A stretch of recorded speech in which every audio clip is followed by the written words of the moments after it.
Welcome to another episode of Strictly Business Unscripted. I'm your host, Keandra Jones. This podcast educates, ignites inspiration, fosters encouragement, and paves the way for growth among small businesses and the overall Oak Cliff community. But first, I'd like to thank our sponsors, the Dallas Zoo, Home Care Network, and ServPro. We appreciate your support. Now, let's dive in. Today's episode is titled Walking on the Wild Side with Chris Corpus, who is a former journalist and documentary filmmaker whose career turned several years ago, and now he serves as the Director of Conservation at the Dallas Zoo. In his role, Chris steers the zoo's strategies for conservation with a particular focus on saving species through community-based programming that ensures people and wildlife can thrive together. Chris sits on multiple boards and steering committees for conservation and community impact, including an organization that helps military veterans find new missions through wildlife conservation called VETPAW, which means Veterans Empowered to Protect African Wildlife. That's a mouthful. It's a big one. He's vice chair of the Wildlife Conservation Committee for the Association of Zoos and Aquariums. And of course, he is thrilled to be a board member for the Oak Cliff Chamber of Commerce. Let's welcome today Chris Corpus with the Dallas Zoo. Good morning. Good morning. Well, welcome to Strictly Business Unscripted, which you helped us create. Yeah, I love it. It's great to see it in action. I know. Can you believe that just a few months ago we were just talking about what it would be like to create a studio here? Yeah. And due to all of your expertise, you were able to help us with that. You guys really ran it and made it happen. I just gave you a few ideas and puzzle pieces. So More than the awesome. ideas. More than the ideas. You told us what to do. Oh, well. And that's what we needed. That's what we needed. So we're just going to jump in. This is just going to be a free-flowing kind of conversation. We want to get to know who you are. Okay. We want to introduce the world that don't know you. Most of us in the neighborhood know who you are, especially if I hope so. You frequent Bishop Arts, because I've Bishop. Bumped into you a few times. Yeah. So outside of the amazing work that you're doing, who is Chris Corpus? Oh, gosh. I'm a big nerd.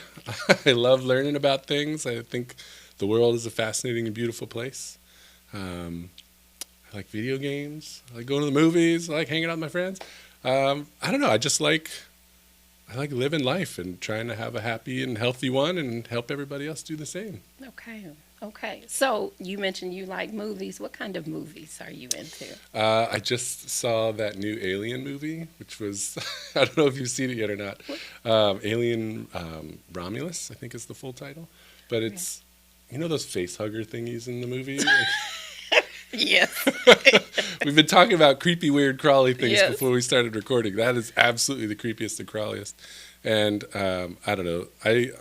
I enjoy anything that really sucks you in, and literally, I mean, that would be a little face sucking. Yeah. But the stories that really just sort of get you at the edge of your seat and where you can't stop watching, and that was one of those movies. And those face hugger thingies, you know, they were kind of spooky in the previous Alien films, but they were like terrifying in this one. So it was. Oh wow! I love a good story. Okay, the face suckers. Yeah, face huggers. Face huggers. Yeah. Okay, so what do they do when they hug your face? They look like a crab, and they just sort of latch on, and then this is kind of gross, but they implant an egg inside you. Okay. Yeah, I was like, I don't know if you really want to talk about that. I thought I did, but I guess I don't. I guess I don't want to know that it's a fun movie, though. They're planting eggs inside the person. Yeah, that's the alien. Oh, okay. Well, you know. Yeah. Okay. So off topic. Obviously, you like animals. You've got some pets of your own, right? Yeah. I've got a couple dogs. If you see me walking around Oak Cliff, and I often have one of them. And Eleanor's this tiny little mutt. They're both mutts, but Eleanor's. She's been on lots of different Instagram pages for various restaurants and businesses around Oak Cliff. Yeah. She's more popular than I am, for sure. That's funny. So you've got two dogs. Is that all? That's all. Yeah, because I've learned that I travel so much and I'm doing so much, work that I don't have time to would be fun to have a lot more animals and fish tanks and stuff, but to take care of those animals properly, you really need to invest time, and I don't have that. So I work with a team at the zoo who gets to do that, and then I get to enjoy being around all the animals at the zoo instead. Yeah. So I was about to say that, you have plenty of animals at the Dallas Zoo. we do. So something like how many animals are there? Do you know? Gosh, I should have looked this up before coming because it changes somewhat, but it's thousands. And hundreds and hundreds of species of different animals, and both, common ones that goats and pigs, like we've got in our barnyard area, or critically endangered species like elephants and crocodiles. I know not your favorite animal. No, but, it is not. But different types of monkey species, Sumatran tigers, really beautiful animals, and a lot of animals that were part of breeding programs for helping take care of those species and repopulate them in the wild. So it's a really fulfilling thing to get to be around all these people who love animals and are taking care of them, and you get to experience them up close and sort of get that physical sense of what an animal and ecosystem might be like. You can smell it, you can see it, you can hear it. And I don't know, I think people build a better empathetic connection to something when there's a physical sense that you can relate to. So it's just nice being in an environment like that, and then know that that's not where it ends. Like, we continue into education work, and then we continue into actual habitat and community work on an international scale. I think that's the part a lot of people don't know about the zoo. Is we're often thought of just as an entertainment location, which we need to be an entertaining place. We want people to come and enjoy it. But our ultimate goal is that we're saving wildlife and helping people learn how to live a healthy and happy life alongside all of the animals and ecosystems around us. So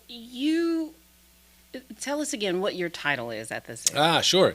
I'm the Director of Conservation. Okay. So, the whole zoo's mission is conservation work. Okay. So I would say just about everybody at the zoo is somehow involved in our conservation work. But I get to work at the point of making sure our strategy is effective. Okay. And making sure that we're choosing the right projects that we can really have a deep impact on, and that we're doing it holistically, that we understand the human community piece connected to the habitat and the wildlife communities. And I really try to make sure we are working in that intersection between what people need and what wildlife needs, and try to make sure both of those are met. So that's really high level, and it sounds amazing. I know, that's a lot of words. Well, no. But what does that look like on a day-to-day basis? If I came and shadowed you, what would I see? What would we be doing? So, what's a good way to do it? So, like, a lot of people come and they say, all right, well, you're a zoo, so you're obviously trying to do some sort of animal conservation work, right? So they'll pick a species, let's say elephants. So, yeah, we do a lot of work for forest elephant conservation. And what that looks like is, obviously there's no elephants here in Texas outside of zoos. Right. So we need to work in the place where they're naturally from. And so we have sought out partners in the country of Sierra Leone, which is on the upper west side of the continent of Africa. And we found individuals who are really interested in trying to make sure that their kids and future generations can enjoy the elephants and enjoy the forest where those elephants live. And also, as humans, be able to live in that forest also, or as well. And so a lot of times when you hear about conservation work, people are like, all right, well, we got to move all the people who live there out so that the forest can be healthy and the animals can be fine. And that's not reality. People are a part of the environment. We are nature. Right. And I think that's one of our biggest misgivings, is that we think that we don't need nature and nature is this other thing from us. It's literally in the textbooks defined as separate from people. And so what we're doing is we are trying to find the people who understand their role and their community's role in nature and how connected they are, and we want to try and help support them in doing whatever work they want to do. So in terms of forest elephants, in this community in Sierra Leone, the forest elephants would come in and they would eat the crops. They'd eat the corn, they would eat the fruit off of the trees, and it's probably very cute to watch, Sure. like watch them eating and going through. But as the farmer, Sure. you now, because they're not industrial farmers. They're not raising food to go sell to a broad scale group of people. They're raising food to make sure they can feed their kids. Right. And so now that forest elephant is an enemy, and they need to figure out how to get rid of that thing. And so that's where you start to get what we call human wildlife conflict, where people are willing to kill things, to burn down forests to make sure that the animals aren't there anymore, so that they can have room for their crops and things, which I absolutely fully understand. If I need to feed my kids, that's number one. Like everything else will be secondary. Sure. So what we try to do then is figure out how can we help both people get their needs met. The elephants are coming in because they're looking for food. Right. People are growing food because they also need food. So what can we do to help alleviate that and make sure that there's enough food in the forest for the elephants? And so we'll work with groups in that region who are doing agriculture work to help people figure out how to do things like beehive fencing.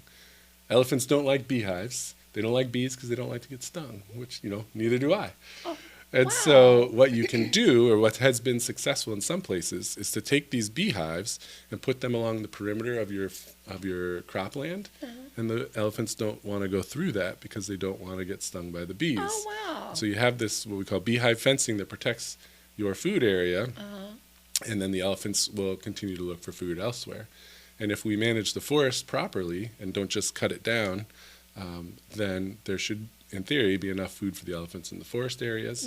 And then where that farm is, there's enough space for the family to have what they need too. And so we try to look at some of those holistic things of how can we help people live safely alongside wildlife, and what projects we can help support in that type of work. But it sometimes goes even deeper because, with the forest part, why is there not enough forest? Because it's being cut down. Being cut down for wood, for mining, so they can take the land and do mining activity. And almost always the people who are cutting the forest directly and who are doing the direct mining are getting paid pennies. And they're getting paid pennies because that's the best rate they can get to get enough money to feed their kids, to send them to school, to get medical care.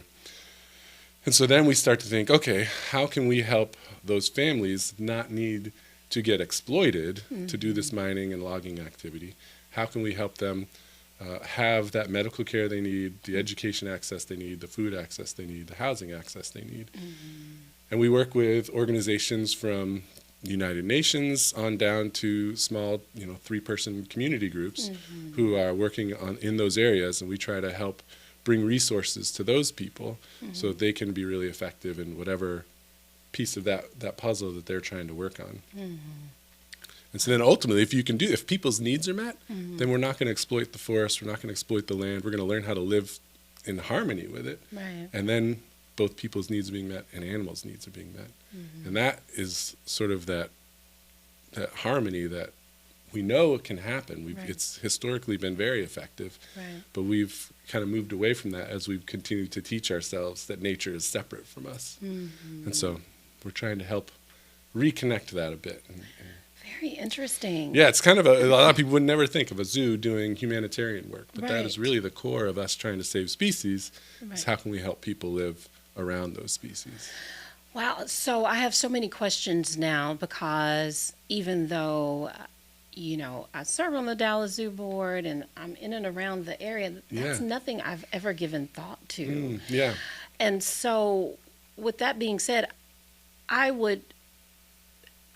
believe that there would be so many areas throughout this world that is in need of this harmony. Sure, yeah. Here. Yeah, absolutely. Yeah. So how do you determine in your role what's priority? What area is priority? Yeah, that's the hardest part, because I have, I'm lucky that I get to travel a lot, and I've been around the world and had the opportunity to meet really amazing people doing amazing work and see these beautiful places, and I want to help save all of them. But we have a limited budget, so we really need to make sure we're being effective, and that's the part where I have to start strategizing.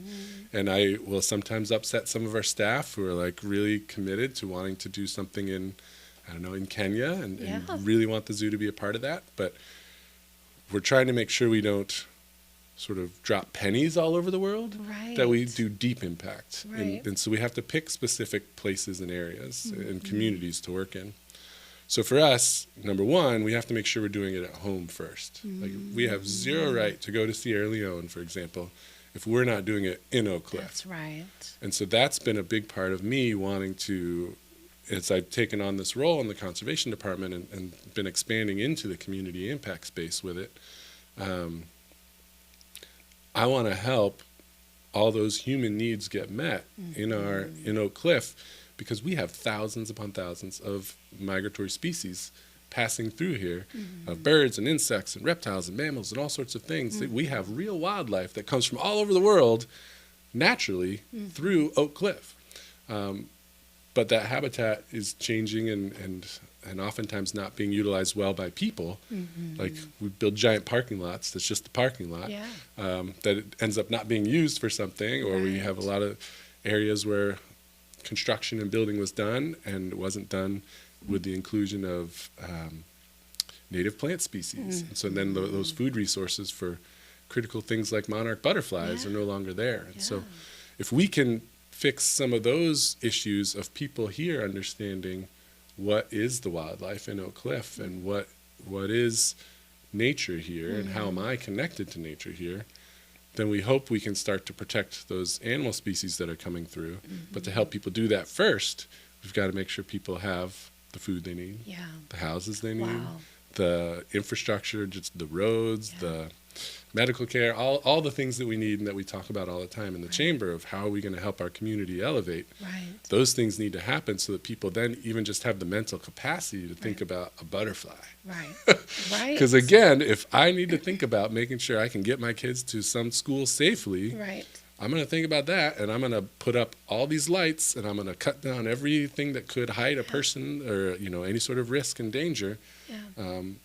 And that ultimately is going to be unhealthy for us, because that's going to change our, this heat dome that we've got in Dallas, and the air quality. Oak Cliff has some of the worst air quality in the country, and so I want us to have a clean, healthy place for all these people to live in, because that means we're going to have lots of trees, we're going to have native plants, we're going to have food access, and then all the wildlife that helps support all of that is going to be able to come through also.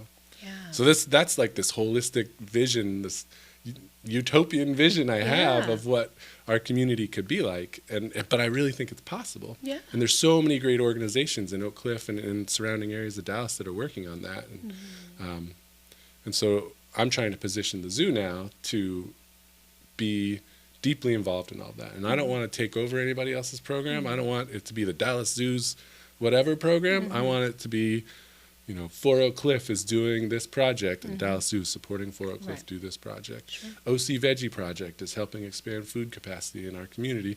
I want to help OC Veggie Project. I don't want it to be Dallas Zoo's OC Veggie Project. I want it to be bottom up. And so I don't know where I'm going with that. That's sort of the vision of that is the perfect segue to my next question. So it's obvious that you're passionate about what you do. I mean, it shows, you can feel it, and that matters when you're in these kinds of roles, right? You can't be in the role that you're in and just have a job. It has to be a passion career for you. But you could take this talent, this passion anywhere. Why the Dallas Zoo? That's an interesting question, because the Dallas Zoo is a nonprofit, and nonprofits don't make a lot of money. They don't pay a lot of money. I know. And so, you really have to believe the mission and believe the people who are driving the mission. And I've had opportunities to leave the Dallas Zoo. I came here initially because there was a man named Ben Jones he's actually moved on. He's an executive at the Houston Zoo now. But he hired me, and I could tell how much he understood the need to focus on community and connect people with nature.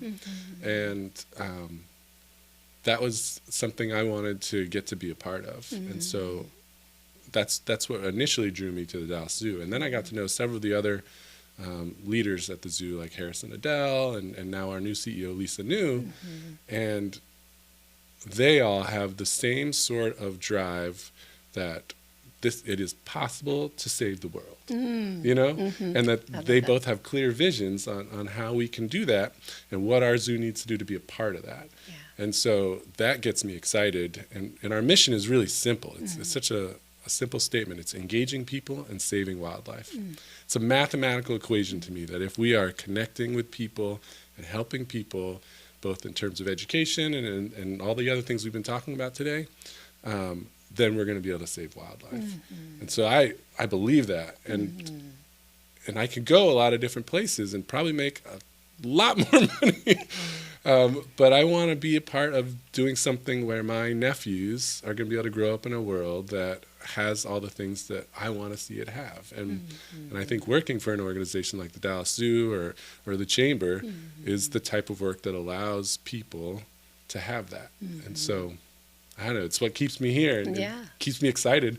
And I see it working, right? Like I see species being saved. I see people's needs being met. And so like anytime you see those wins, it's like, okay, this is why I'm here. Let's keep doing this. Yeah. Well, we're most certainly happy that you're here. You know, we love it. Yeah. And if Lisa New is watching, she's my new BFF. She just doesn't really know it. I tell her that. She does. Yeah, she does. She's like, yeah, that's my best friend. Yeah. Yeah. Because I love her passion as well. And you can tell the strength that an organization will have based on the leader's passion, you know, and that matters to me. I don't ever want to sit in the same space with leadership that's not passionate about what it is that they're doing. Yeah. You know? Yeah. Because that organization will take on take that on, you know. And so Lisa New is a very passionate CEO, and I'm so happy she's here. But I'm really happy that you're here as well. We get to work very closely with you. So why is the Dallas Zoo partnered with the Oak Cliff Chamber, and why is that partnership so strong, in your opinion? Well, so the partnership between the Chamber and the Dallas Zoo has been long before my time and before your time even, right? So, you know, knowing that we had Bill Evans at the zoo who was had been serving with the Chamber for many years, and he saw the value in making sure that this was an economically sound community, and that, again, people's needs were being met and jobs were able to be had and people able to make money to live here and do all the things. That was kind of part of his understanding of how the Dallas Zoo could play a piece in that, because also if people don't have the capacity to take care of themselves, they also then don't have the extra money to come visit the zoo and come do the learning and support the conservation work. And so I think those pieces are tightly connected. And so I guess all those things that we've been talking about, like of how are we going to help people, that to me is what the Chamber is all about. Like, how are we going to help this community develop those businesses, get that health care, find those jobs, get the education resources they need, and get to know each other also. Like some of the Taste of Oak Cliff stuff that has been going on. I love the video clips right now and the past events and this idea of many other things that you're developing for engaging and helping our food service community. You know, those things are going to be really effective and powerful, and I don't know, I just want to see this community thrive. And so when I had the opportunity to then get to join the Chamber, it just felt like a really natural thing where, again, like if I'm going to do anything for elephants in Sierra Leone and do that same type of work there, I better be doing it here. And so here we are. Well, we appreciate it. We really appreciate it. Now, specifically the Dallas, well, let me go back a little bit. Bill Evans, I met him 17-ish years ago, a little over 17 years ago, who was on our board of directors then and was the Dallas Zoo CFO. Yeah. And I was with him for more than 7 years on our board of directors. Amazing. Yeah, and he was one of the ones that hired me. I know it. I think it's so cool. Yeah. I just love that. And so I was able to develop a relationship with Greg Hudson and to work with him as well as Shayla Barrios. And so this has just been such a great relationship for us. Yeah.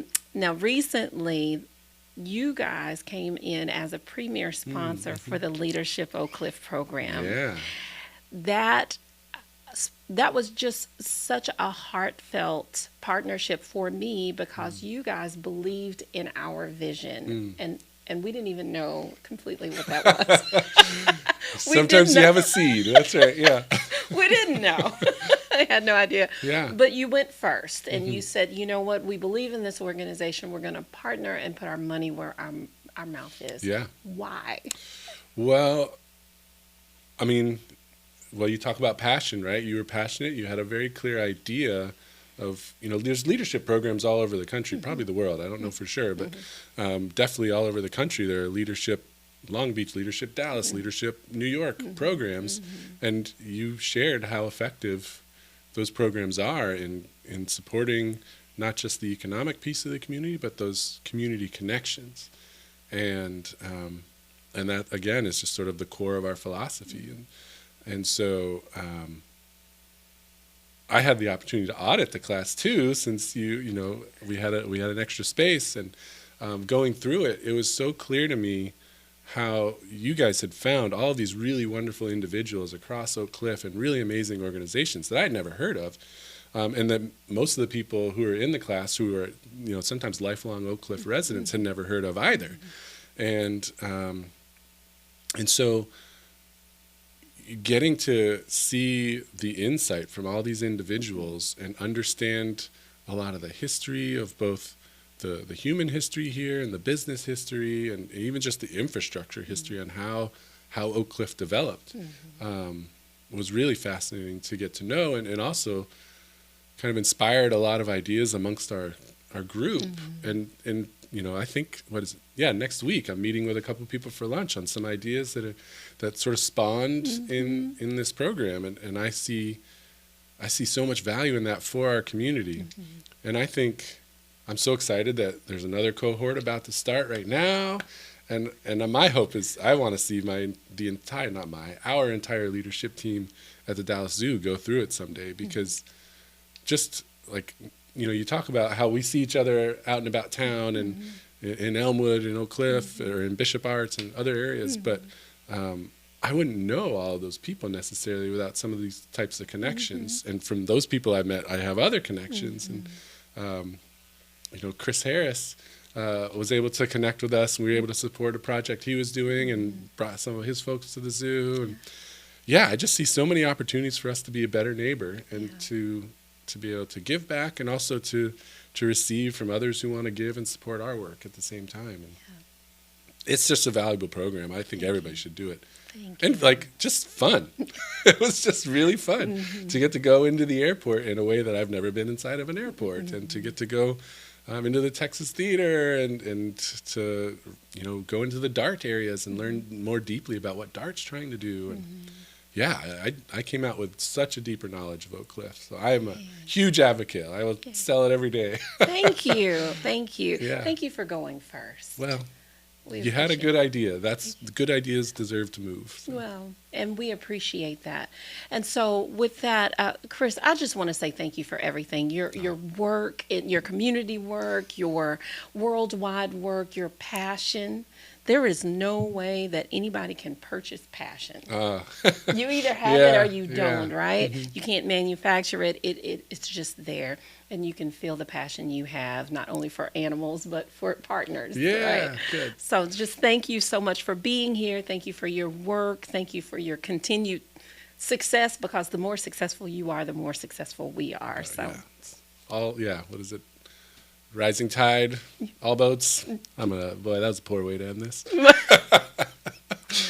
Thank you so much for being here. We look forward to seeing you in the future, because we're working together on all kinds of things. Yes, so thank you again. I'm your host, Keandra Jones. And again, thank you for watching another episode of Strictly Business Unscripted. We'll see you next time.